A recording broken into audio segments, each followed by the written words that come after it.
It has been exactly 2 weeks since I built the mealworm farm here at school, and already there's been a lot of big changes happening, so let me show you. So this is the original box that I had the worms in. You can see some of them on the cardboard.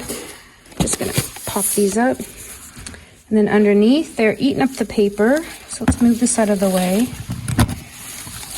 I mostly have been giving them carrots for moisture, but I had an apple here at school that was starting to get soft, so I went ahead and cut it up earlier today. And that's what they're looking like. If I put my hand in the middle, there's a lot of them underneath as well. They hang out a lot in the middle and less on the edges. But I think it's because this cardboard is covering up the middle part, and they do like to be left dark. Now, as you can see, they're already starting to pupate in just the 2 weeks. I've got quite a few. I'll show you in the other bin. So there's bin 1. This is bin 2. In this bin, I have a little nursery area for all of the pupa. I keep them separate because both the mealworms and the beetles can bite them and damage them. They're turning into the beetles, and I move them into here because they can't get out once they turn into a beetle.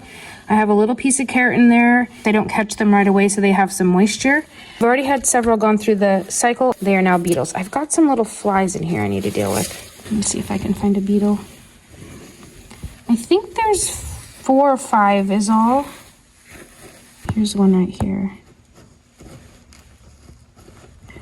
So they're very young. They've just hatched out in the last little bit of time. They've hatched out recently. When they first come out, they are very light colored. This one's a few days old. This one might be 2 days old. They darken up pretty quickly. So there's probably 4 or 5 of the beetles in here. And I want to keep them separate from the larva. Here's another. Put this little guy over here into the little nursery. I want to keep the beetles separate from the worms because they're going to start mating and laying eggs in here. And once they start laying eggs, the eggs could be in the food, it could be in the bedding, but I won't be able to tell where the eggs are.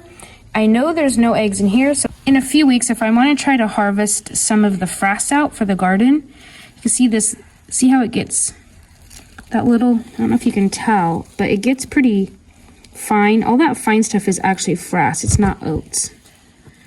And so at some point in the future, I will sift out frass to use in the garden. And I won't have to worry about any eggs in this bin because it's just the worms and they don't lay eggs. This back over here because they like it dark.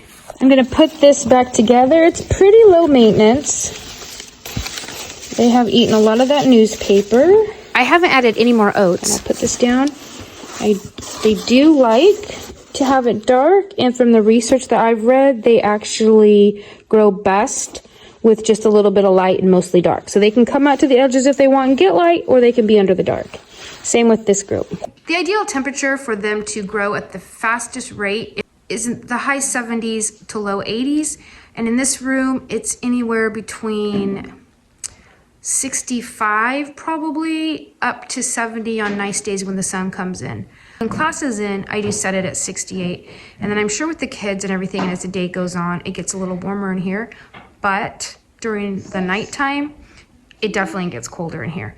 This group is not going to reproduce and grow as quickly. It's set in a really climate controlled room, which I'm considering taking these to my house and put them on my grow racks.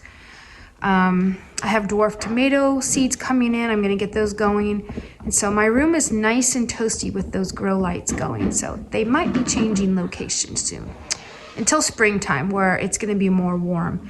It does get pretty cool around here in the winter, and without the heater on at night, it's too cold. Thankfully, we've had a crazy mild winter so far. I mean, it's way warmer than normally, or either that or it just feels warmer to me. There's been a few days where I'm like, ooh, I need a better jacket, but a lot of times it's just a sweatshirt and we're good to go.